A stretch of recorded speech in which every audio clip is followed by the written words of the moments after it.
The morning of the auction, there were 700 sick ducklings nobody wanted, and they were kept in the far corner of the sale barn, in 3 stacked wire crates, under a light that buzzed and flickered.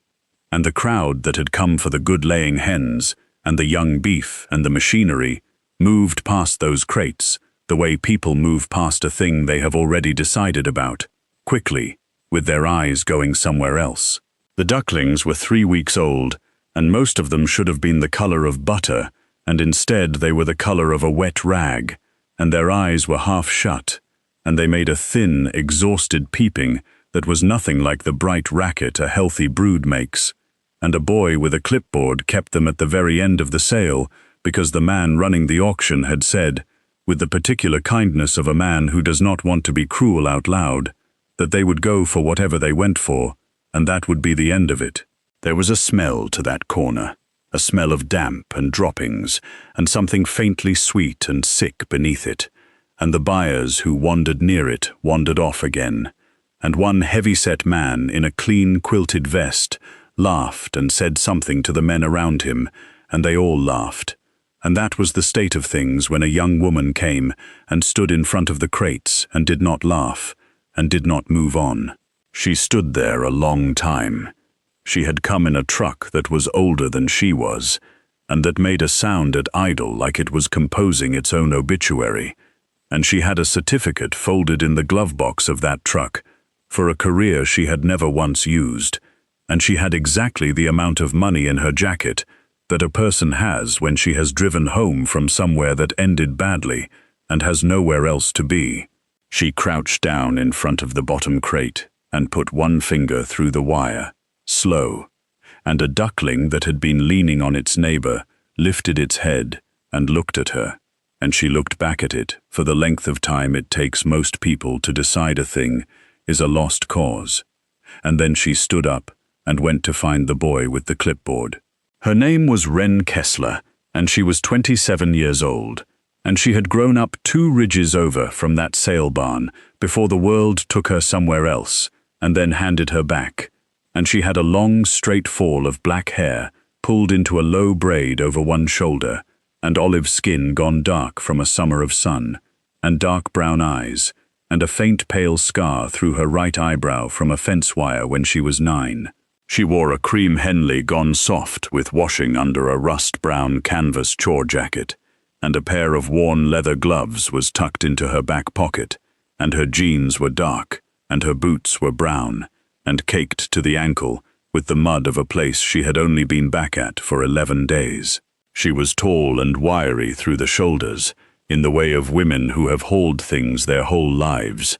and when she asked the boy what the crates would take, her voice was flat and quiet, and did not ask for anything. He told her they were priced as a lot, all 3 crates, sight known, no guarantees, and he said the number, and it was a small number because it was the number you put on a thing you expect to bury. She said she would take them, and that was when the heavy-set man in the quilted vest turned around, because a thing had happened that was worth turning around for, and his name was Cyrus Dunn, and he ran the largest chicken operation in that county, and 3 of the ones beside it, 40,000 birds under long steel roofs, down in the bottoms by the river. And he was a man who had made money by being loud and certain, and mostly right, and he looked at Wren, and he looked at the crates, and he smiled the smile of a man about to be generous with the truth. He said, "Honey, you know what you just bought." He said, "You bought yourself 700 funerals, and half of them are already halfway done." He said the water was wrong in them, and the feed had been wrong before that, and duck plague did not turn around. It only slowed down enough to break your heart. And he said she would be digging holes by Thursday and hauling the rest to the back of the property for the coyotes by the week after. And he said it not with malice exactly, but with the enormous ease of a man who has never once in his life been wrong in front of people he knew. The men around him laughed the way men laugh at a thing that is not quite a joke. And Wren stood there with the receipt the boy had written her, and she looked at Cyrus Dunn for a moment, with a face that gave him nothing at all, and then she said, "That's one approach. and she went to back her truck up to the door. Now, before I take you the rest of the way into this, because it goes a good deal further and stranger than a sale barn on a Tuesday, I want to ask you one small thing, and it is a real thing, and not a formality. If you have ever been the person standing in front of the crate everybody else already gave up on, do me the favor of tapping the like button, and then in the comments tell me the name of the town, or the city or the country you are watching from right now, because I read every single one of them, and there is something in me that needs to know how far a story like this travels, and who it finds when it lands. That is all. Now let me take you home with her, because the sale barn was the easy part, and the truck ride back was where the size of the thing she had done began to settle on her, the way a coat settles, all at once and heavier than the cloth of it should be. She drove the ridge road with the 3 crates lashed under a tarp in the bed, and the ducklings gone silent with the motion, and the failing light came sideways across a country of leaning outbuildings and gravel and fence lines that had been let go, and she turned in at a gate that had not been painted since before she left, and rolled up a drive to a house that had held her family for 4 generations, and now held one very old woman, and, as of 11 days ago, one young one. The place had been a farm the way a word can still be spelled after nobody remembers what it means. There was a barn down the slope that leaned toward the creek, and a scatter of sheds, and a garden gone mostly to weeds, and a pond at the bottom of the pasture that the county map still called by her great-grandfather's name. And above all of it, the house sat grey and square and stubborn with one lit window. That window was the kitchen, and in the kitchen was her grandmother, whose name was Ada Kessler, and who had raised Wren for the summers of her childhood, and had buried a husband and 2 brothers and a daughter, which was Wren's mother, and who now said perhaps 1/10 of what she thought, and let the rest sit where it was. Ada was at the table shelling the last of the fall peas into a bowl when Wren came in, and she did not get up, and she did not ask what was in the truck, because she had already heard, the way everything is already heard in a place like that, and she looked at Wren over the top of her glasses and said, "So it was you?" Wren said it was. Ada shelled a pea. She said, "Cyrus Dunn is telling the whole county he watched a Kessler girl buy a truckload of dead ducks." Wren said, "They're not dead." Ada said, "Not yet," and there was no cruelty in it. It was just a fact set down on the table beside the bowl of peas, and Wren took off her jacket and hung it on the hook by the door, where 4 generations of jackets had hung, and she said, "I'm going to put them in the smokehouse tonight where it's warm, and I'll figure the rest out in the morning." Ada watched her a moment longer, and then she said a thing that Wren would turn over in her mind for a long time after. She said, "Your great-grandfather built the wrong kind of barn on purpose, and if you want to know why, the answer is in the house somewhere. He wrote everything down. That man, he wrote down more than he ever said." And then she went back to her peas as though she had not said anything at all. And Wren carried the crates one at a time down to the old smokehouse, which was stone and low, and held the day's warmth, and she set them on the dirt floor, and she filled shallow pans with clean water, and she crumbled the last of a bag of feed she had bought on the way, and she knelt in the dark with a flashlight, and looked at 700 sick creatures, and did not let herself count how many were already too far gone, and she stayed with them until very late, not doing much, just being a warm presence in a cold room, and she told them nothing, because she had learned somewhere along the way that promising an outcome is a way of lying, and she was tired of lying, even to ducks. She did not sleep much that first night, and before it was light she was back down in the smokehouse, and the loss of the dark hours was there waiting for her, 9 of them stiff in the corners of the crates, and she carried the 9 out, and buried them at the top of the pasture without ceremony, and came back and cleaned the crates and changed the water again, and then she went up to the house and started looking. She started looking because of what Ada had said about the writing, and because a person who has bought 700 funerals will grasp at anything that resembles a reason to hope. And she went through the house, the way you go through a house you half remember, opening drawers that stuck, and cupboards that breathed out the smell of old paper. And she found the ordinary sediment of a long family, tax papers and dead men's reading glasses, and a Bible with a family tree inked in 3 different hands.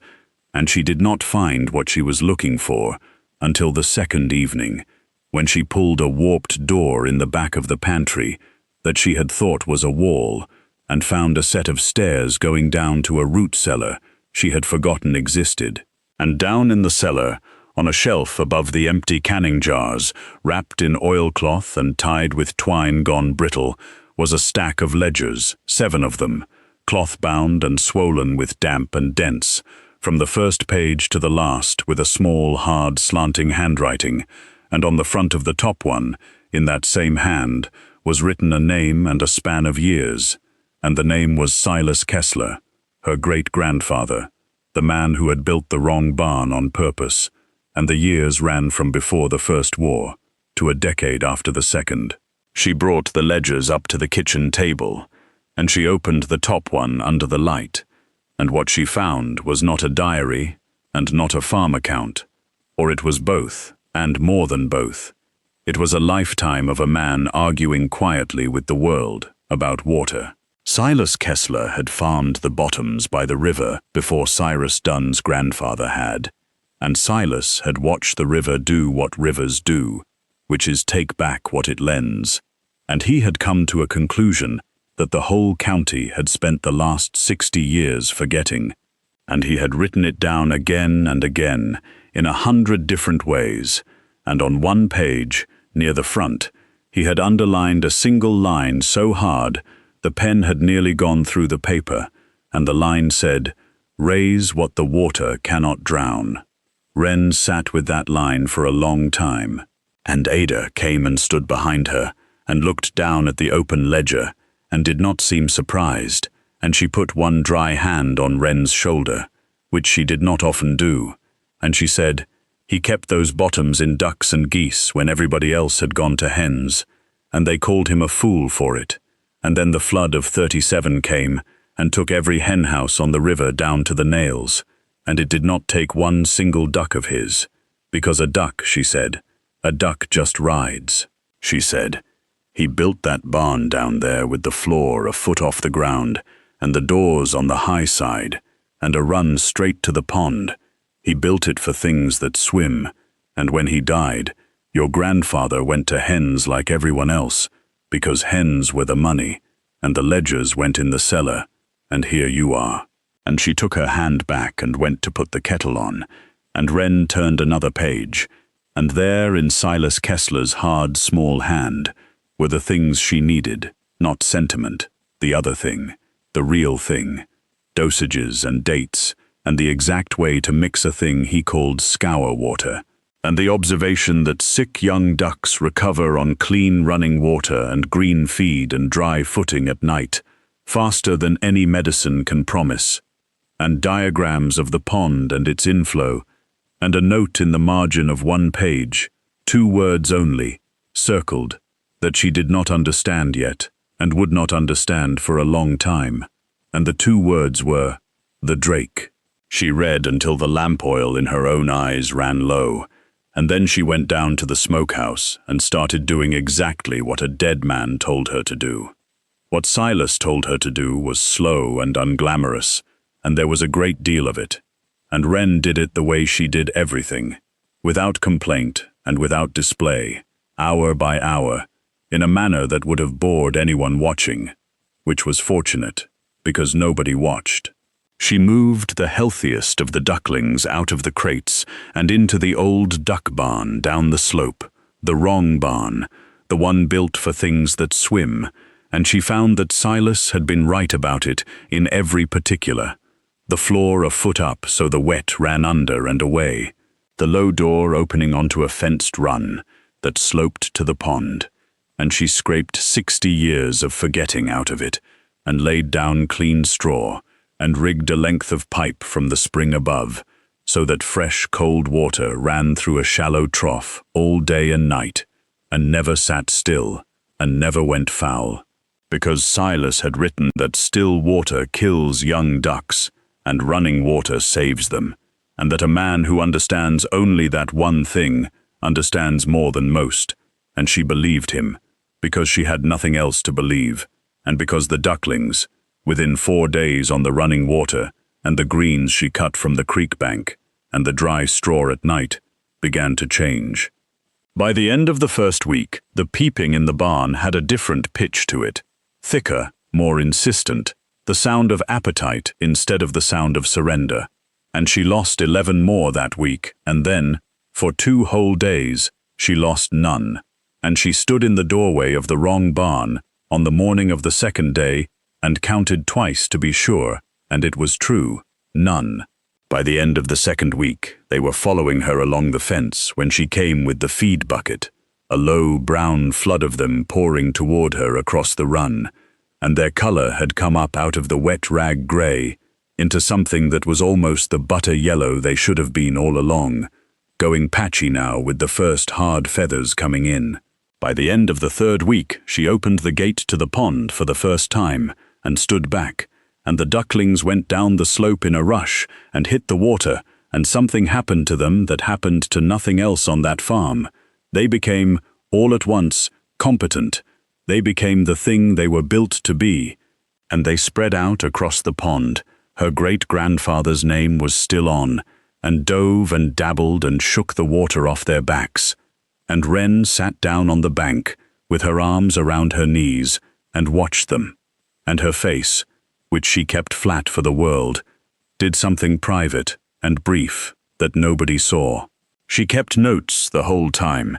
because she was a compulsive keeper of notes, the same as Silas, and her ledger began to fill up next to his, and where his was 60 years old and hers was new, they said, more and more, the same things. She learned the ducks the way you learn anything worth knowing, slowly and by paying attention, and she learned that they wanted less from her than chickens would have, and gave back more, that they foraged the wet edges she could not have used for anything else, that they turned the bugs and the slugs and the green muck of the pond into meat and eggs, and did not seem to know they had ever been sick. And down the road, life did what life does, which is talk, and the talk ran through the same channel it always ran through,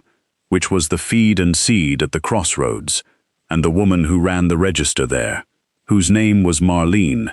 and who was the circulatory system of that whole country. Everything that happened passed through Marlene and came out the other side, colored slightly by the passing. And what came out that fall was that the Kessler girl who bought the dead ducks had not buried them after all, and that she was down there on that rundown place, raising them up out of some old book, and the report was told mostly as comedy, as the kind of thing you tell to pass a slow afternoon, and Cyrus Dunn heard it. Because Cyrus heard everything, and Cyrus laughed and said, "Give it till winter, there'll be coyote dinners by Christmas," and Marlene passed that along too, and it went out into the county and became a thing people said, "Coyote dinners by Christmas,"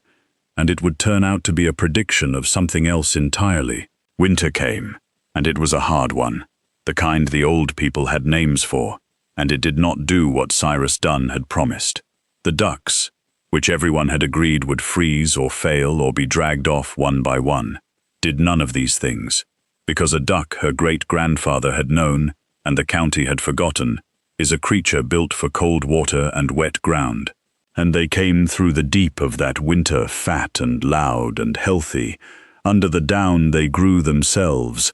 and Wren shut them in the wrong barn at night behind a good door, and let them out to the pond by day, and the pond froze at its edges, and stayed open black and moving at its center, where the spring ran in, and the ducks used it, and they did not die. What began that winter, in the smallest way, was the turning, and it began not with the ducks but with their eggs, because ducks in a warm, dry barn on clean running water lay through the cold when hens have long since quit, and by midwinter Wren had more eggs than she and Ada could use. Big pale eggs with shells like porcelain, and she took the surplus in a basket to the feed and seed and asked Marlene if anyone might want them. And Marlene, who was a kind woman under the gossip, took a dozen home to try, and then a thing happened that no amount of Cyrus Dunn's laughing could stop, which was that the eggs were good. They were extraordinary, richer and larger than any hen egg in the county, and Marlene told people so, and now the channel that had carried the mockery began, very slowly, to carry something else. A woman who baked for the church suppers tried the duck eggs and found her cakes rose higher and stayed moist for days. And she wanted more, and she told the woman beside her, and word of the eggs went out along the same wires that the word of the funerals had gone out along, except that this word had the eggs behind it, and eggs are an argument that does not need to raise its voice. And then, in the deep cold of February, an outside man came into it, the first of the craftsmen who would carry Wren's name further than she ever went herself, and he was a chef from the county seat 40 minutes off, a serious young man who had come home to run the dining room of the old inn and was quietly starving for anything grown near enough to be real. And he heard about the eggs from a supplier and drove out on a grey afternoon and stood in Wren's yard in shoes that were wrong for it. And she brought him down to the wrong barn, and he looked at the ducks moving fat and orderly on the run, and he looked at the pond, and he asked her a few short questions that were the right questions, the questions of a man who knew, and she answered them flatly and completely, and he crouched and looked at an egg she handed him, the way a jeweler looks at a stone, and then he said, "These are the best I've seen since I left the city." And he said it not as a compliment, but as a fact he was slightly angry about. And Wren said, "They're just ducks." And he said no, and left it at that, and drove off, and 2 days later called and said he would take every egg she could spare, and every duck she cared to raise for the table when the time came, at a price that made Ada set down her knitting when Wren repeated it that night at the kitchen table. Ada looked at her for a while, and then she said, "One thing," and Wren waited, because when Ada offered one thing it was worth waiting for, and Ada said, "Do not take a nickel of anyone's money to get bigger." She said, "Your grandfather borrowed to go to hens and spent the rest of his life farming for the bank, and the bank does not care if it rains." She said, "Debt is a man telling the future what it has to do, and the future does not like being told." And she picked her knitting back up, and that was the whole of her counsel, and Wren wrote it down that night in her ledger, under Silas's underlined line, in her own hand, "Debt is a man telling the future what it has to do." And she decided then, in the cold kitchen, that she would grow only as fast as the ducks and the work, and her own 2 hands could carry, and not one duck faster, no matter who offered her what. And it was the second most important decision she made in that whole long story, and she did not know yet what the first would turn out to be. The second year she raised the flock up in earnest, and she did it out of Silas's ledgers and her own, and she did it without a dollar of anyone's money, and it went the way slow and careful things go, which is quietly and then, looking back, quite far. She set eggs under the best of the hens she kept for the purpose, and she ran a small incubator off the house power, and she brought on a second generation that had never been sick a day, strong ducklings that hit the pond running, and she was choosy, in a way Silas had told her to be, keeping back the best layers and the hardiest, and letting the chef take the rest at his good price. And the money that came in was not a flood, it was a trickle, but it was a trickle that never once turned to debt. And she put it back into fence and feed and a better spring line, and a new tin roof for the wrong barn,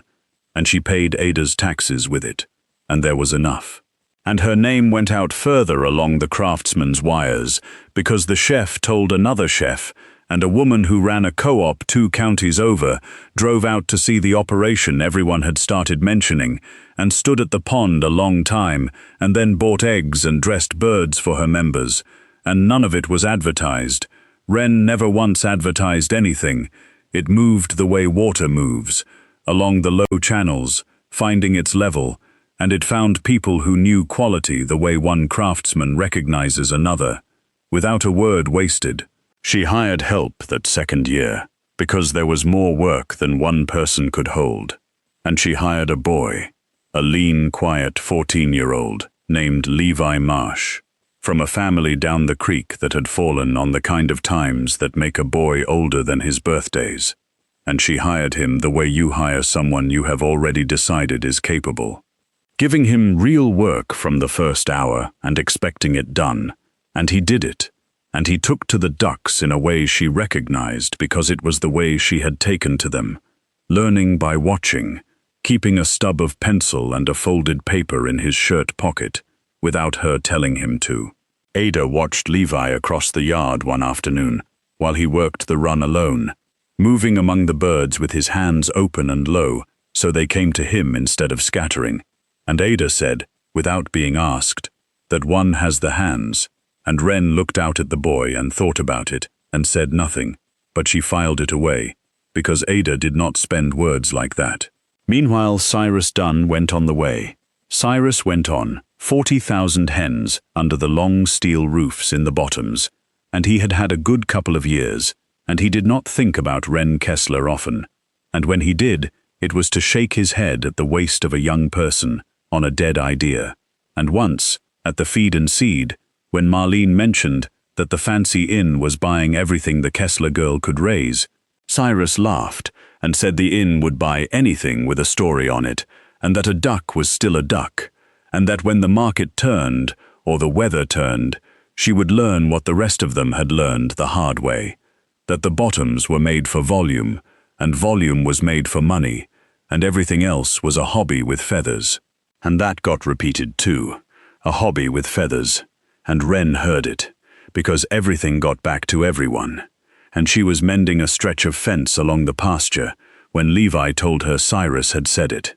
watching her face for how she would take it, and she pulled the wire tight, and set the staple and said, "That's one approach," and went on to the next post, and Levi, who was learning more than duck-keeping from her, put that away too, the not arguing, the way she let a thing go past her without letting it in, and he would need it later. The two ledgers filled, Silas's old one and Wren's new one, and more they read as one long argument across 70 years, the same water, the same low ground, the same patient conclusion, raise what the water cannot drown.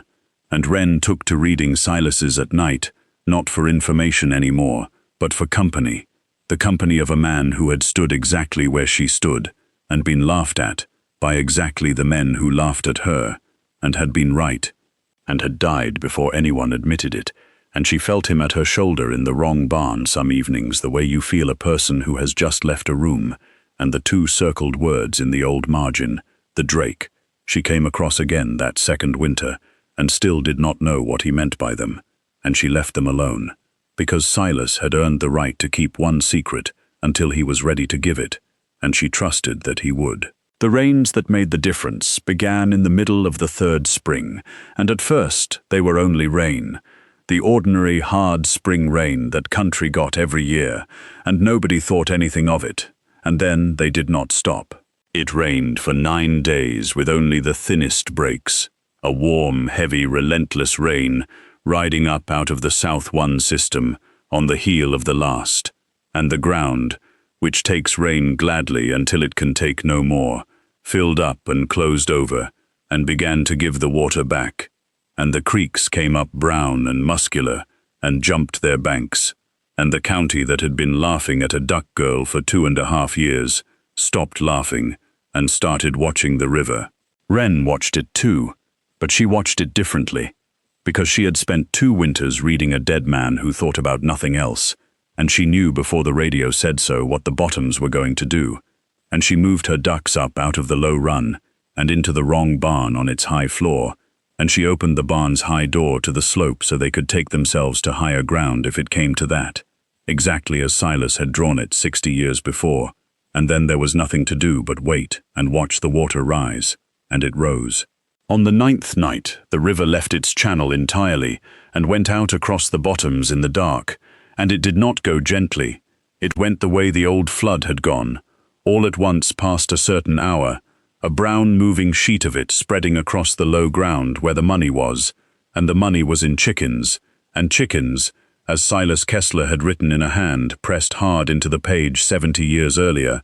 chickens cannot swim and will not try. They stand where they are, and the water takes them. Cyrus Dunn's long steel houses sat where 3 generations of the smart money had always sat, on the rich flat bottoms by the river, and the water came into them in the last hours of the night, faster than any man could answer, and by the grey of the morning after, when the rain finally broke, and a hard, clean light came out over a changed country, the bottoms were a lake, and out of that lake stood the roofs of the chicken houses, and under those roofs there was nothing left alive. 40,000 birds in Cyrus Dunn's houses, and thousands more in every other operation strung along that river, and the flood took them all. Took them the way it had taken the hen houses of 37 down to the nails, because the county had spent 70 years forgetting the one thing an old man had underlined so hard the pen went through the page, and the forgetting came due, all at once, on one night, in the dark. And up the slope, on the high ground her great-grandfather had chosen on purpose, in the wrong barn with the floor a foot off the ground and the door on the high side,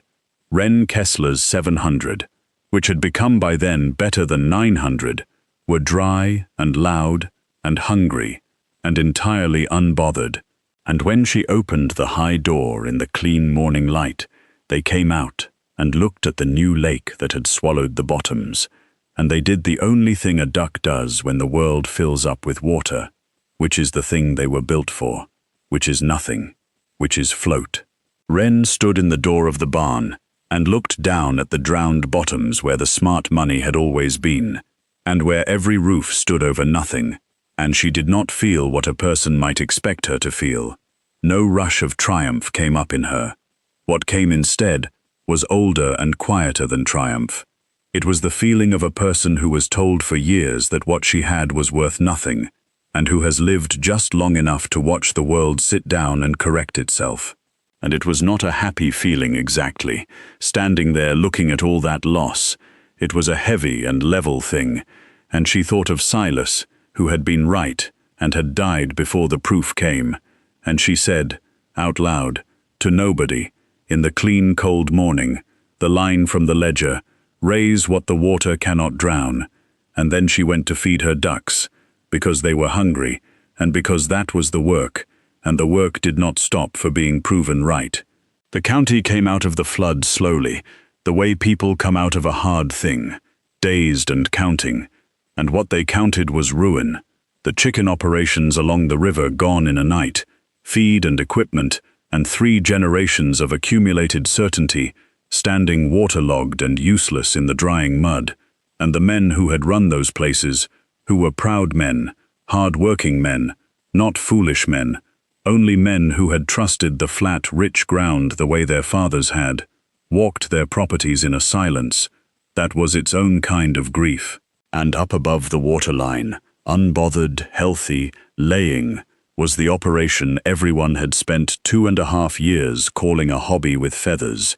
and it did not take the county long to do the arithmetic, and it did not take Marlene long to move it along her wires, and this time what moved was not comedy, and was not even quite wonder. It was something more uncomfortable than either. It was the slow turning of a whole community's judgment against itself, the recognition, arriving all at once in a lot of proud minds at the same time, that the girl they had laughed at had been the only one among them who was listening to the ground. People began to drive out to the Kessler place.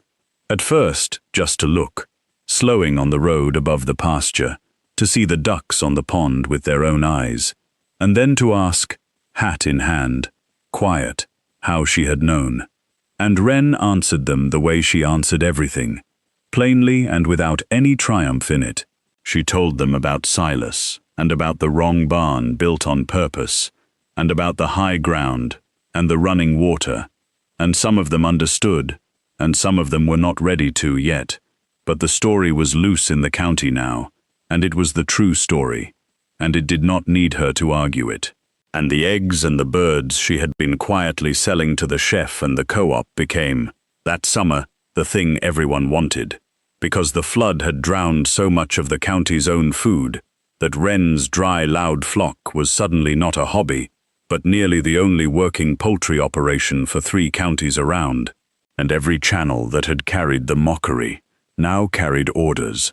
and Wren could have grown 10 times over that summer on the strength of the fear and the fashion and the money that came looking for her.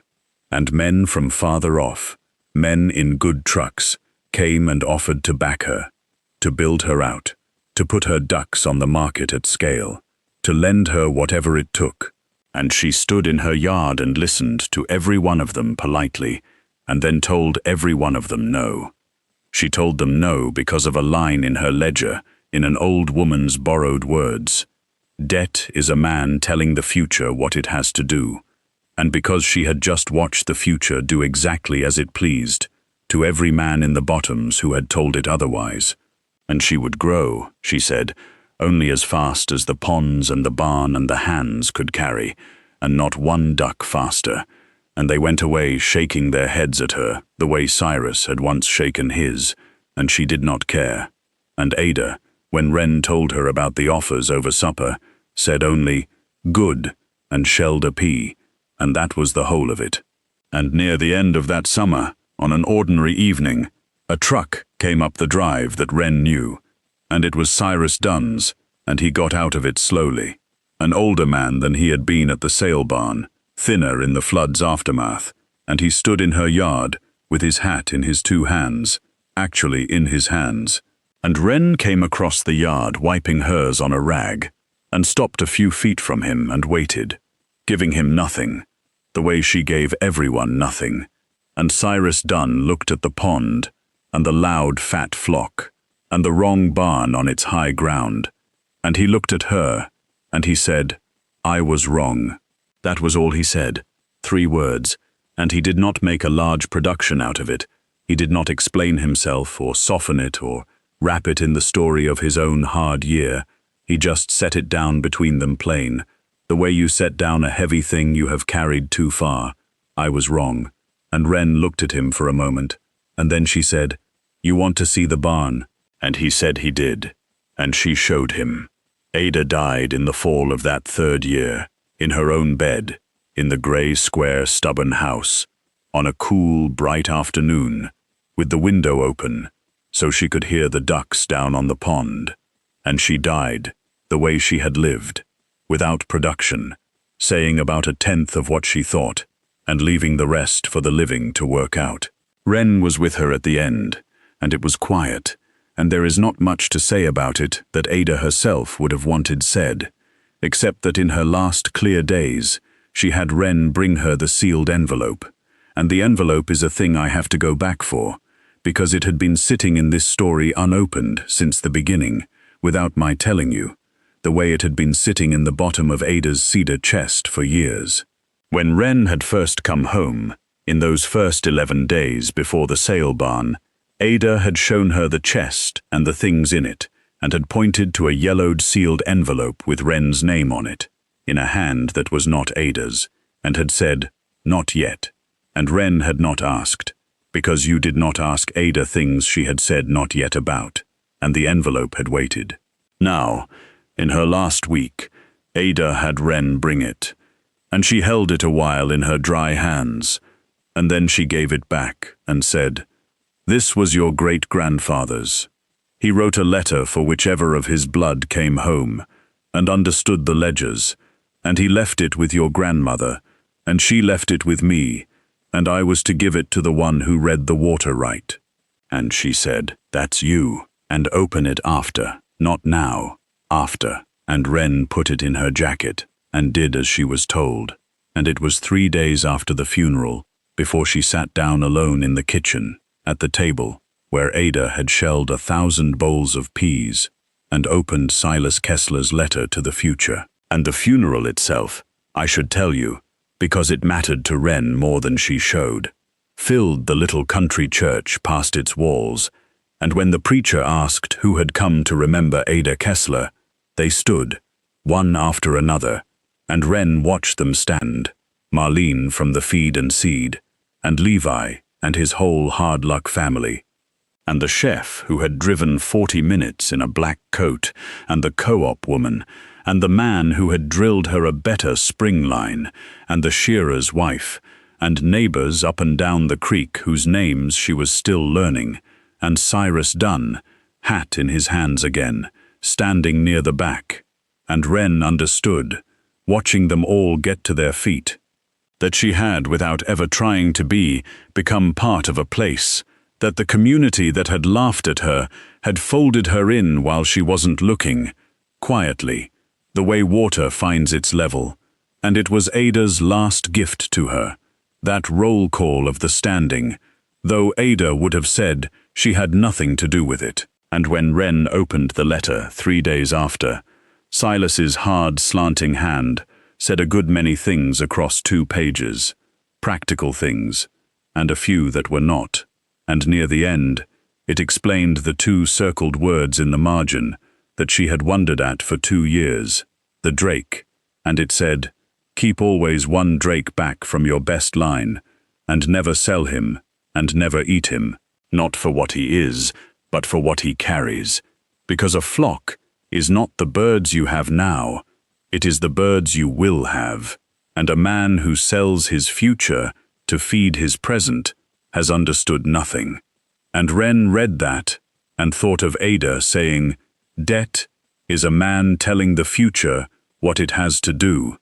and thought of the men in the good trucks she had turned away, and understood that Silas and Ada had been saying the same thing across 60 years,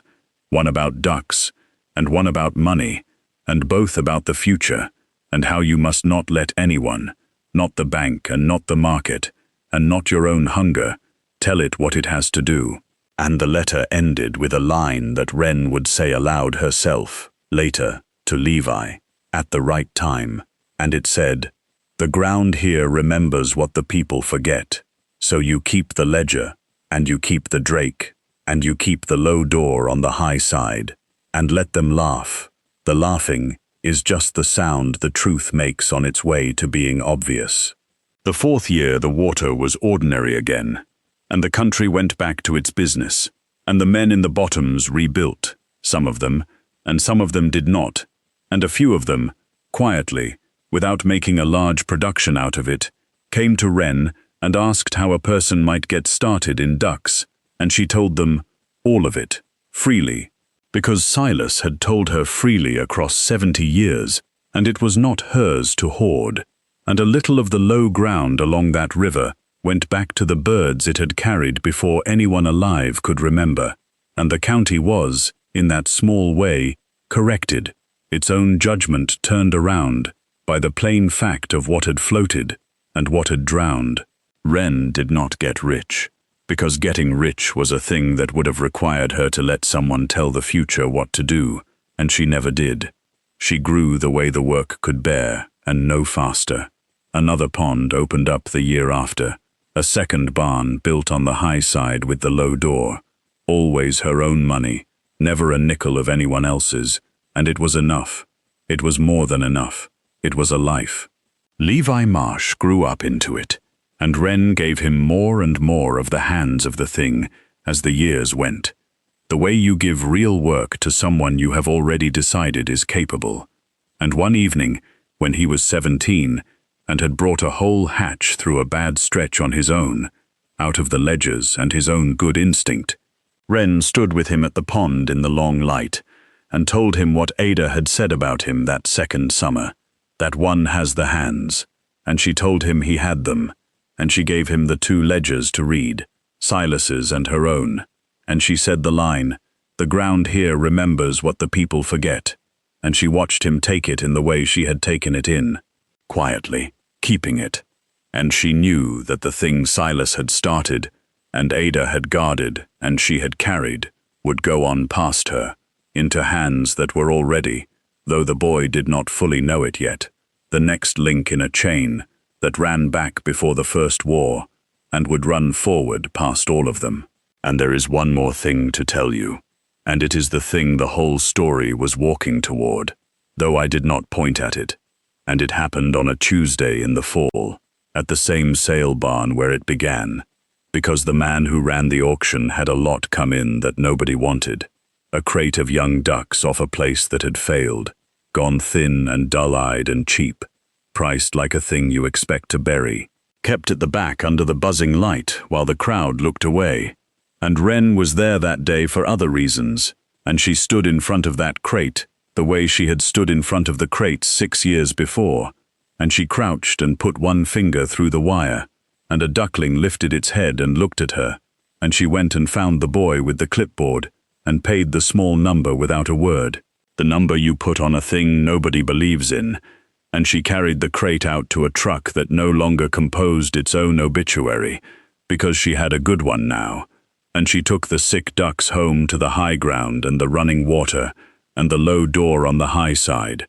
and she did not do it for the money. She had money enough. She did it the way you pay a debt, the only kind of debt she ever carried, the debt a person owes to the version of herself that was once the cheap, unwanted thing at the back of the room that everybody had already decided about, and she paid it in full, and she did not name them. She held that line. She almost held that line, and there was one, the one that had lifted its head and looked at her through the wire, that she carried up to the house in the crook of her arm that first night, and that one she named, and it does not matter what she named it.